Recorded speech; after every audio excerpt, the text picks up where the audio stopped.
Mahigpit na binalaan ng Department of Environment and Natural Resources o DNR ang mga pasaway na patuloy na nagtatapon ng basura sa Manila Bay.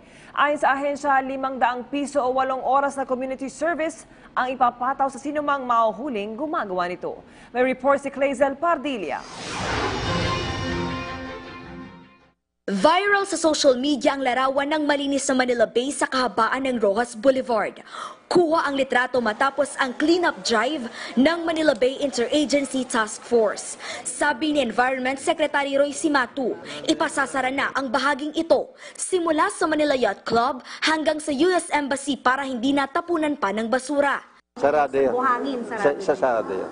Ay kasi naman sila rin ang nagdudumi hanggang ngayon. 155 million MPN ang average fecal coliform bacteria sa bahaging ito ng Manila Bay. Kaya para mapababa ang level ng dumi, dito rin magkakabit ng silk curtain na magsasala sa mga dumit basura na nagmumula sa 3 outfall o tubo ng mga esterong direktang nakakonekta sa dagat.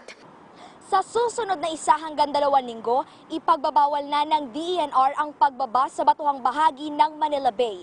Ibig sabihin, bawal na rin ang pagtatampisaw at paglalangoy sa bahaging ito. Pero bukas pa rin naman ang baywalk at pwede pa rin mag-jogging, gayon din ang panonood ng sunset. Magtutuloy-tuloy ang cleanup drive sa Manila Bay, parurusahan at pagmumultahin ang mahuhuling magtatapon ng basura. Pag nagtapon ka, uhulihin. Oo, talaga.